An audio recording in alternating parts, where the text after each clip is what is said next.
नमस्कार मित्रांनो, सुस्वागत. मी विश्वजित मांढरे आपणा सर्वांचे स्वागत करीतो व्हर्च्युअल ट्युशन्स या आपल्या यूट्यूब चॅनेलवर.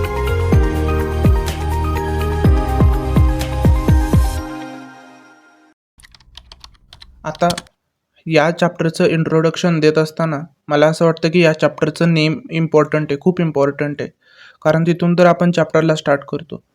तर या चॅप्टरचं नेम आहे लिनियर इक्वेशन्स इन 2 व्हेरिएबल्स. तर सगळ्यात अगोदर हे लिनियर इक्वेशन काय असतं हे समजून घ्या. An equation between two variables that gives straight line when plotted on a graph. Okay, तर असं एक इक्वेशन की ज्याला आपण जर ग्राफवर प्लॉट केलं, त्याचे जर आपण कोऑर्डिनेट्स ग्राफवर प्लॉट केले तर त्याच्यातून आपल्याला एक स्ट्रेट लाईन मिळणार आहे, म्हणून त्याला लिनियर इक्वेशन म्हणतात. तर त्याचा जो जनरल फॉर्म आहे, the general form of the linear equations in 2 variables is ax plus by equals to 0.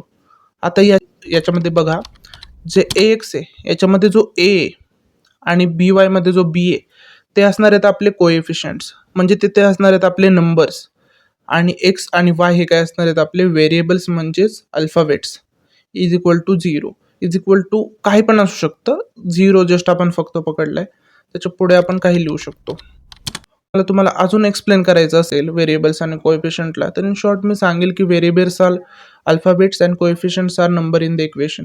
तर त्याच्यावर मला जर एक्झाम्पल द्यायचं झालं तर 2x plus 3y is equal to 10, अशा प्रकारचं एखादं उदाहरण मी तुम्हाला देईल आणि तुम्ही अशी बरीचशी उदाहरणं कमेंटमध्ये टाईप करून सेंड करू शकता. तर चला चालू करूया आपल्या प्रॅक्टिस सेट 1.1च्या फर्स्ट समला.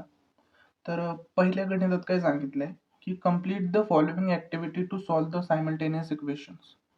तर जे खाली दिलेले जे 2 सायमल्टेनियस इक्वेशन्स आहेत ते सॉल्व करायचे, तर त्यासाठी एक ॲक्टिव्हिटी दिली आहे. तर पहिली गोष्ट लक्षात घ्या की ॲक्टिव्हिटी सॉल्व करत असताना पहिलं ते सम सॉल्व करून घ्यायचं आणि मग ते बॉक्स आपण ड्रॉ करायचे. तुम्ही काय करता की त्या बॉक्समध्येच फक्त आन्सर फिलअप करता. That's not the thing they asked. ते आपल्याला विचारतात काय की हे सम सॉल्व केल्यानंतर ते तुम्ही बॉक्स फिल करा. ओके, तुम्हाला समजेल मला काय म्हणायचं आहे. आपण चालू करूया सॉल्व करायला. तर आपल्याला तो लास्ट इयर हा चॅप्टर होता ना, त्यावेळेसच तुम्ही अशा प्रकारचे सम सॉल्व केलेले आहेत, सायमल्टेनियस इक्वेशन सॉल्व केलेले आहेत. तर आपण प्रथम काय करतो की जे कोणाचे व्हेरिएबल सेम आहेत का, कोएफिशियंट सेम आहेत का ते चेक करतो. आता हा एक्स व्हेरिएबल आहे, तर त्याचे जे कोएफिशियंट आहेत ते सेम नाही आहेत. तर तसंच वायचे जे कोएफिशियंट आहेत ते सेम आहेत, त्यामुळे आपण काय करू शकतो, आणि बघा त्यांचे जे चिन्ह आहेत ते काय आहेत, वेगवेगळे चिन्ह आहेत. प्लस मायनस असल्यावर आपण काय करतो, ॲड करतो. मग आपण काय लिहिलं पाहिजे इथं, ॲड इक्वेशन 1 अँड, तर आपण हे दोन्ही इक्वेशन्स ॲड करणार आहे. तर एका खाली एक लिहून घ्या, 5x plus 3y equals to 9, 2x minus 3y is equals to 12, आणि याच्यानंतर ॲड करताना 12 आणि 9 किती होतात, 21 प्लस 3 मायनस 3 डायरेक्टली कॅन्सल झाले. 5x अँड 2x किती होतात, 7x. मग एक्सची व्हॅल्यू काढण्यासाठी 21 ॲज इट इज, हा 7 इकडे मल्टिप्लाइड येतो, इकडे आल्यावर काय झाला, डिवाइड. मग एक्सची व्हॅल्यू किती आली, 7 1 जा 7, 7 3 जा, मग एक्सची व्हॅल्यू मिळाली आपल्याला 3. ओके, आता त्याच्यानंतर ही एक्सची व्हॅल्यू आपण एका इक्वेशन मध्ये पुट करायची. Put x equals to 3 in equation आपण 1 मध्ये पुट करू. जे तुम्हाला सोपं वाटेल त्या इक्वेशन मध्ये तुम्ही पुट करू शकता. लगेच ते इक्वेशन खाली लिहून घ्यायचं, ज्याच्यात तुम्ही पुट करणाऱ्या value 5x plus 3y equals to 9, आणि एक्सच्या जागी फक्त तुम्हाला 3 लिहायचं आहे. त्यानंतर आहे तसं इक्वेशन लिहून घ्यायचं. खाली कॅल्क्युलेशन, 5 3 जा 15 plus 3y equals to 9. 3y आहे तसे ठेवले इकडे, 9 आहे तसा लिहून घेतला. आता हा प्लस 15 तिकडे गेल्यावर काय होणार आहे, minus 15. 3y is equal to, आता 9 मधून 15 नाही जात, पण 15 मधून 9 जातात, किती आलं आन्सर, 6. मोठी संख्या मायनस असल्यामुळे मायनस चिन्ह आलं. y is equal to minus 6 आहेत तसे, हे मल्टिप्लाय 3 इकडे गेल्यावर काय झाली, डिवाइड 3. 3 1 जा 3, 3 2 जा 6, मग y ची व्हॅल्यू आली -2. ओके. मग याचं सोल्युशन तुम्ही कसं लिहू शकता बघा. याचं सोल्युशन तुम्ही लिहिणार solution of x, y is equals to 3 and -2. हे झालं सॉल्व. आता तुम्ही त्याचे बॉक्स फिलअप करू शकता. सेकंड क्वेश्चन आहे, solve the following simultaneous equations. आता त्यात आपल्याला काही इक्वेशन्स दिले ते आपल्याला सॉल्व करायचे. तर जसं आपण आता एक ऍक्टिव्हिटी सॉल्व केली तसंच ह्याला पण सॉल्व करू. पहिले तर दोन इक्वेशन एका खाली एक लिहून घ्यायची. 3a + 5b = 26. याला आपण नाव द्यायचं इक्वेशन 1. आणि त्याच्यानंतर जे दुसरे इक्वेशन a + 5b = 22 याला नाव द्यायचं आपण इक्वेशन 2. आता बघा, मगाशी आपण जसं चेक केलं तसं यांच्यातलं कोणते कोएफिशियंट सेम आहेत का? इथे नाहीये, इथे आहे. ओके आहे, पण आता जे चिन्ह आहेत ते काय सेम आहेत. जर चिन्ह सेम असतील तर आपल्याला काय करावं लागतं, सबस्ट्रॅक्शन करावं लागतं. म्हणून इथं आपण काय लिहिणार, सबस्ट्रॅक्टिंग इक्वेशन 1 and 2. ओके, एका खाली एक पुन्हा लिहून घ्यायचे. 3a + 5b = 26. ओके, आणि अपॉन मध्ये काय येणार, a + 5b अपॉन नाही सॉरी खाली त्याच्या 20 = 22. आता आपल्याला सबस्ट्रॅक्ट करायचं, याचा earth the multiplied 5 goes on divide. So b = 5 1 5, 5 4 20.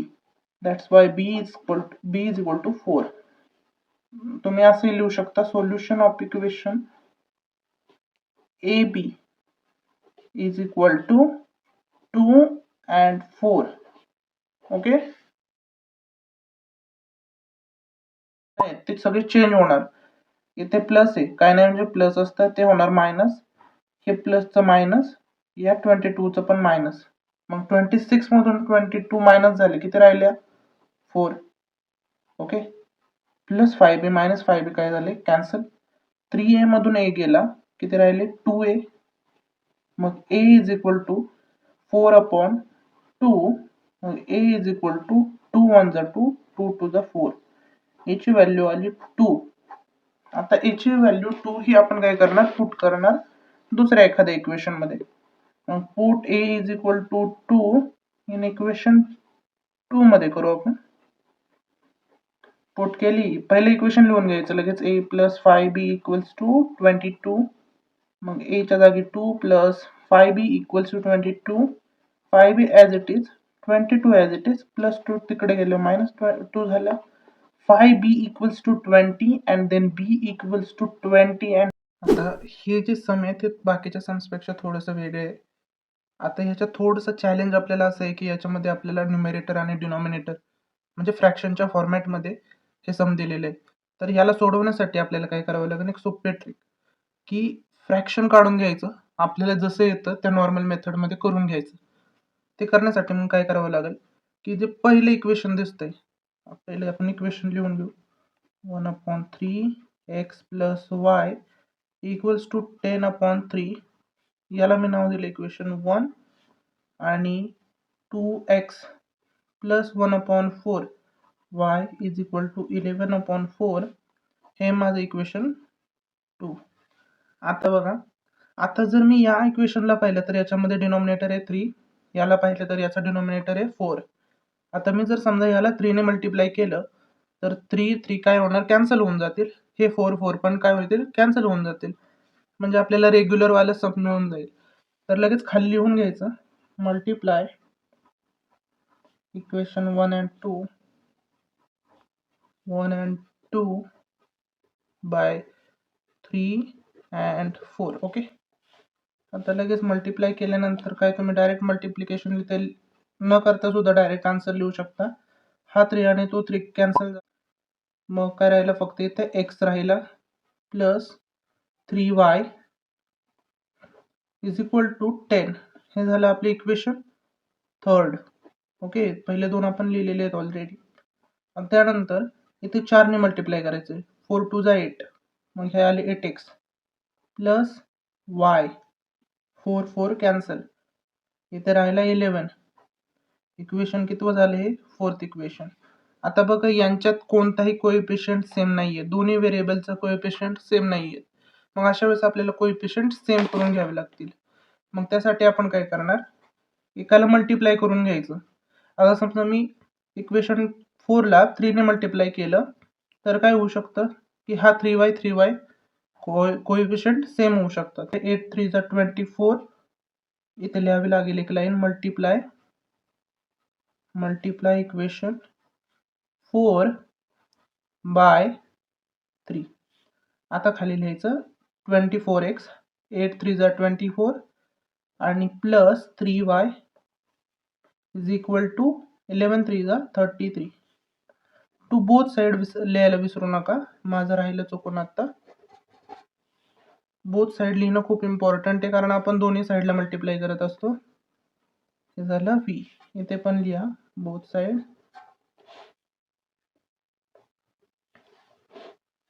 आता याच्यानंतर काय करायचं, जे इक्वेशन आता आपण सेम करून घेतलंय त्याला सध्या विसरून जायचं. हे इक्वेशनला सध्या विसरून जा तुम्ही. आता हे दोन इक्वेशन थर्ड आणि फिफ्थ एका खाली एक लिहून घ्या. x plus 3y is equal to 10 आणि 24x plus 3y is equal to 33.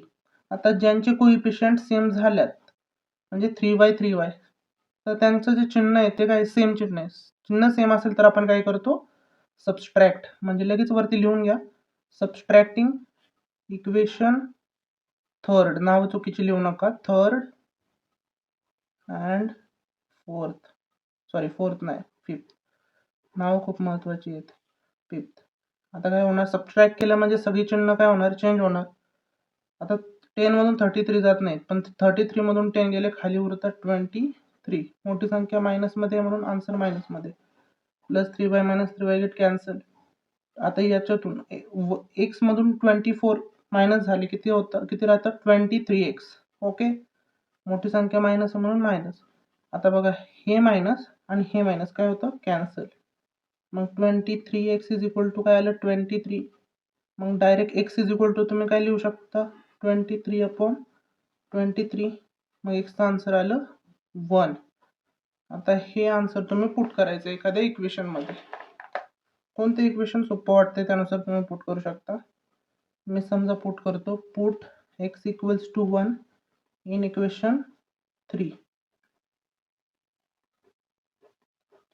Okay, आता थर्ड इक्वेशन लगेच खाली लिहून घ्यायचं, x plus 3y is equal to 10.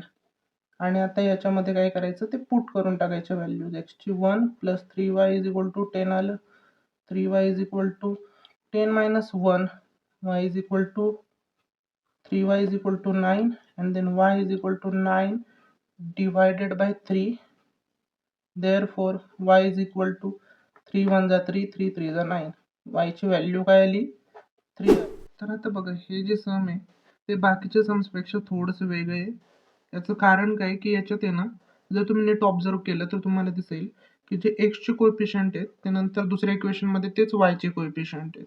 आता हे तुम्हाला चांगलं कधी समजेल, इक्वेशन एका खाली एक लिहिल्यावर. तर पहिलं आपण इक्वेशन एका खाली एक लिहून घेऊ.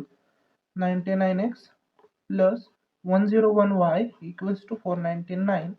That's my equation 1. तसंच दुसरे इक्वेशन पण लिहून घ्यायचं, 101x plus 99y is equal to 501. Sorry हे चुकून झालं माझ्याकडून, 501 आहे इथे, 501. This is equation number 2. आता काय करावं लागेल आपल्याला की या दोन इक्वेशन्स मध्ये ऑब्झर्व केल्यानंतर तुम्हीच बघा, ऑब्झर्व 99x इकडे 99y, इकडे 101y, इकडे 101x, म्हणजे फक्त अल्टरनेशन झालंय. तर आता हे अल्टरनेशन झाल्यानंतर जर तुम्ही विचार केला की मी काय करेन, याला मल्टिप्लाय करून आणि याला मल्टिप्लाय करून सेम करून घेईन, बट ते खूप मोठं होईल आणि ते खूप हार्ड होईल सॉल्व करताना. ते सिम्पली काय करायचं, एकदा ऍड करायचे दोन्ही इक्वेशन्स आणि एकदम मायनस करायचे. मग ऍडिंग इक्वेशन 1 and 2 असं तुम्ही लिहू शकता. ओके, एका खाली एक दोन्ही इक्वेशन लिहून घ्यायचे आणि ऍड करून टाकायचे. 99x plus 101y equals to 499. 101x plus 99y is equal to 501. आता यांचे ॲडिशन केल्यावर 9 आणि 1 10, कॅरी ऑन 1 9 10 5 5 10 1000 आलं. ओके, आता हे काय होतात, हे होणार 200x प्लस 200y 200y. आता या सगळ्यांना आपण डिवाइड करू शकतो. ओके, आणि स्मॉल करू शकतो. तर कशाने डिवाइड होते बघा, लगेच 200 ने डिवाइड होते सगळ्याला. मग लगेच इथे डिवाइड बाय 200 करा. Divide by 200 to both side लिहायचं विसरू नका, खूप इम्पॉर्टंट आहे बोथ साईड लिहिणं.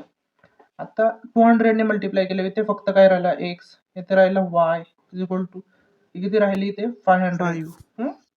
मग आता याला इक्वेशन तुम्ही लिहू शकता थर्ड. ओके, आता याच्यानंतर काय करायचं, लगेच सबस्ट्रॅक्ट करू. पहिले ऍड केलं, आता सबस्ट्रॅक्ट करायचं. Subtracting equation 1 and 2. एका खाली एक पुन्हा लिहून घ्यायचे, 99x plus 101y is equal to 499. 101x plus 99y is equal to 501. आता मायनस करतोय म्हटल्यावर सगळे चिन्ह काय होणार, चेंज होणार. इथं जिथं प्लस आहे तिथं मायनस, जिथं मायनस आहे तिथं प्लस. आता इथे राहिले 2, मोठी संख्या मायनस आहे म्हणून -2 राहिले. आता काय होणार, इथे पण 2y राहणार, इथं पण 2x राहणार. मोठी संख्या मायनस, मोठी संख्या प्लस. ओके, आता याला सगळ्याला आपण डिवाइड बाय 2 करू शकतो. मग लगेच करायचं, डिवाइड बाय 2 लिहायचं बोथ साईड. दोन्ही साईड्सला 2 ने डिवाइड केलं आणि मग आन्सर काय आलं, x minus x. Okay, plus y is equal to -1. हे इक्वेशन तुम्हाला मिळालं 4. आता तुम्हाला वेगळे इक्वेशन्स मिळालेले आहेत. आता तुम्ही काय करू शकता, दोन्हीलाही आता बघा, x आणि x हे दोन्हींचे कोइफिशियंट सेम आहेत, 1 1, आणि मायनस चिन्ह असल्यामुळे आपण ऍड करू शकतो लगेच. तर लगेच ऍड पण करू शकतो तुम्ही, सबस्ट्रॅक्ट केले तरी चालेल, जशी तुमची इच्छा. Adding equation 3 and 4. ओके, एका खाली एक लिहून घ्यायचं लगेच, x plus y is equal to 500. Minus x plus y is equal to -1. Okay, sorry इथे 500 नाही राहणार, 5 राहणार इथे, फक्त चुकून झाले. आता तुम्ही इथे 5 राहिले, फक्त 5 मधून 1 गेला, खाली राहिलं 4. Plus x minus x cancel, y किती होणार, 2y. मग y is equal to 4 divided by 2. y is equal to किती आलं, 2. 2 1 जा 2, 2 2 जा 4. आता y ची व्हॅल्यू तुम्ही काय पुट करू शकता, दुसऱ्या एखाद्या इक्वेशन मध्ये put y is equal to 2 in equation 3 करू आपण. इक्वेशन 3 आपण लिहू लगेच, आणि इक्वेशन 3 लगेच खाली लिहून घ्या. x plus y is equal to 5 आहे मित्रांनो. x ची व्हॅल्यू आपल्याला फाइंड करायची आहे, प्लस y ची व्हॅल्यू तुम्हाला माहिती आहे 2 आली. मग x इज इक्वल टू 5 आहे तसा, हा +2 तिकडे गेल्यावर -2 होतो. x इज इक्वल टू आता काय आली व्हॅल्यू, 3 आली. आता जस्ट विद्यार्थ्यांची 10वीच्या बोर्डच्या परीक्षा संपलेल्या आहेत. तर काही मुलांकडे अजून पुस्तके नसतील किंवा भविष्यातही एखाद्या विद्यार्थ्याकडे पुस्तकाचा प्रॉब्लेम असू शकतो, तर त्यासाठी आपला जो टेलिग्राम चॅनल आहे त्याच्यावर जाऊन तुम्ही चेक केलं तर सगळ्या विषयांचे जे पुस्तकं आहेत त्याचे PDF तुम्हाला अवेलेबल आहेत, तर त्या तुम्ही डाउनलोड करू शकता. टेलिग्राम चॅनलची लिंक आपल्या डिस्क्रिप्शनमध्ये आहे. So student, stay tuned for the next practice set. Let's meet in that video. Until then, take care and work hard.